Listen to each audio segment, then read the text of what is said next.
మంది బోళాగా మాట్లాడే వాళ్ళు ఉంటారు. ఆ మాట్లాడే మళ్ళీ పార్టీ అంటే ప్రాణం పెట్టేవాళ్ళు. గోరంట్ల బుచ్చే చౌదరో లేకపోతే కనుక మన ఇదివరకు శివప్రసాదు, అట్లాగే మన అయ్యన్న పాత్రుడు, ఇట్లాంటి వాళ్ళు ఒక బోళాగా మాట్లాడేస్తుంటారు. దానివల్ల మంచి ఉంటాయి, చెడు ఉంటాయి.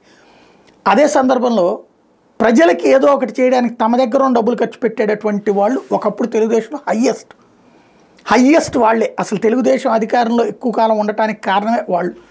తర్వాత ఇప్పుడు పార్టీ నడుపెట్టుకుని, పదవులు నడుపెట్టుకుని సంపాదించుకునే వాళ్ళు ఎక్కువయ్యారు. అట్లాంటి కమిటెడ్ తక్కువైపోయారు. అదే సమస్య అవుతుంది. అది పక్కన పెడితే కలిశెట్టి ఎంపీ చక్కటి స్టేట్మెంట్ ఒకటి ఇచ్చారు. ఒకప్పుడు మేమిద్దరం మాకిద్దరం అంటూ అందరూ కుటుంబ నియంత్రణ పాటించారు. దీంతో జనాభా తగ్గిపోతున్న నేపథ్యంలో మూడో బిడ్డను కనాలని దంపతులు కేంద్ర రాష్ట్ర ప్రభుత్వాలు ప్రోత్సహిస్తున్నాయి.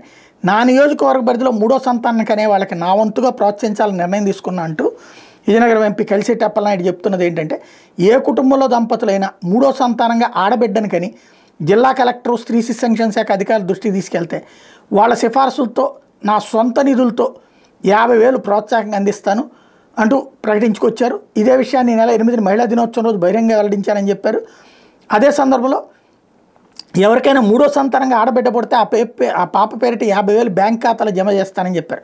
మూడో సంతానంగా మగబిడ్డ పుడితే ఆవు దొడ్డు అందిస్తానని చెప్పారు.